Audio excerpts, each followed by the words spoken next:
হুগলি চুঁচুড়া পৌরসভার অন্তর্গত ১৩ নম্বর ওয়ার্ডের মিলনী দুর্গাবাড়ির উদ্যোগে নতুন বছরের সূচনাকে ঘিরে অনুষ্ঠিত হল এক মনোমুগ্ধকর ভাজলিন প্রদর্শনী। নব আনন্দে জাগো এই শিরোনামে গঙ্গার তীরবর্তী মনোরম পরিবেশে প্রায় ৮০ জন ছাত্রছাত্রী অংশগ্রহণ করে এই বিশেষ সঙ্গীত পরিবেশনা। তাদের সুরের মূর্ছনায় মুখরিত হয়ে ওঠে গঙ্গার পাড়, আর সেই সুরেই ধ্বনিত হয় নতুন বছরের আগমন বার্তা। উদ্যোক্তাদের পক্ষ থেকে জানানো হয়েছে, এই ধরনের সাংস্কৃতিক অনুষ্ঠান আগামী দিনেও নিয়মিতভাবে আয়োজন করা হবে, সমাজে সৌহার্দ্য, সংস্কৃতি ও ঐক্যের বার্তা পৌঁছে দিতে। এ ছিল এক অন্যরকম নতুন বছরের সূচনা, সুরের, সংস্কৃতির ও সমবেত আনন্দের মাধ্যমে।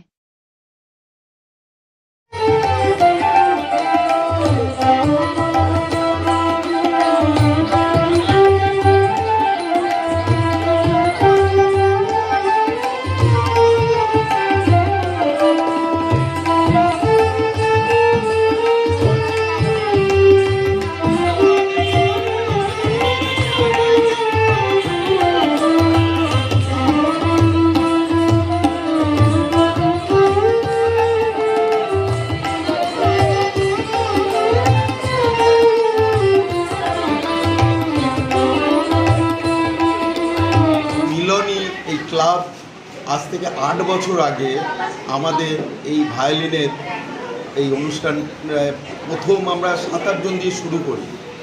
তার সাফল্যে উদ্দীপ্ত হয়ে এই গঙ্গার ধারে উন্মুক্ত পরিবেশে এটা ক্রমশ কলের বাড়তে বাড়তে আজকে এই জায়গায় দাঁড়িয়েছে। তাও আমরা সবাইকে এখানে অনুষ্ঠান করার জন্য জায়গা দিতে পারছি।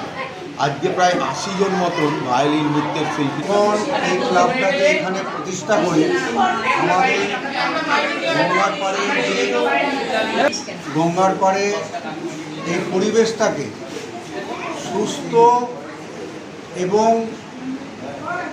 যে সাংস্কৃতিক একটা পরিবেশ সেইটাকে যাতে মানুষের মধ্যে বেশি করে ছড়িয়ে দিতে পারি, যেহেতু এটা মেন রাস্তা, এখান দিয়ে মানুষ বেশি চলাচল করে, তারা যাতে এই সাংস্কৃতিক অনুষ্ঠান দেখে এখানে দাঁড়িয়ে সেই সাংস্কৃতিক মনস্কতাকে ভেতরে নিয়ে বাড়িতে পৌঁছে তার পরিবারের মধ্যে ছড়িয়ে দিতে পারে, সেই জন্য কিন্তু আমরা এই গঙ্গার ধারটাকে প্রাথমিক এবং প্রধান এটাকে আমরা বেছে নিই।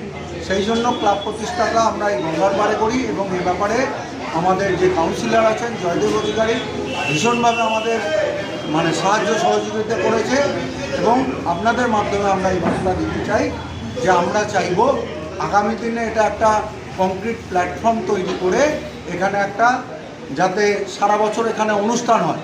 আমরা শুধু এই বর্ষবরণ করি না, আমরা বিভিন্ন সাংস্কৃতিক অনুষ্ঠান যখনই হয় সে অনুষ্ঠান এখানে করে থাকি।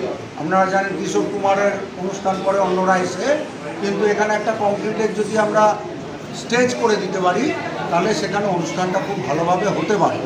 যাই হোক, আজকে জয়দেব অধিকারী মহাশয় আসতে পারলেন না, আসবেন বলেছিলেন, ওনাকে আমরা একটা চিঠি দেবো, চিঠি দিয়ে এই আবেদন করব যাতে এই আগামী দিনে আমরা এই সাংস্কৃতিক যা সমাজ ব্যবস্থা চলছে তাতে এই সাংস্কৃতিক ব্যাপারটা যাতে প্রত্যেক ঘরে ঘরে আরও বেশিভাবে পৌঁছে যায়